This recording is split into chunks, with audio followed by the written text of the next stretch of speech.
Papi, cuando tú tengas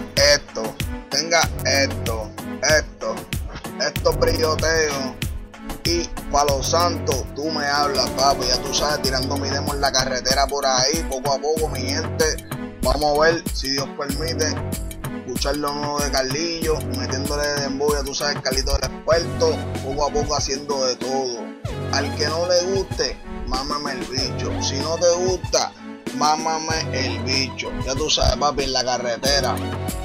¡Oh!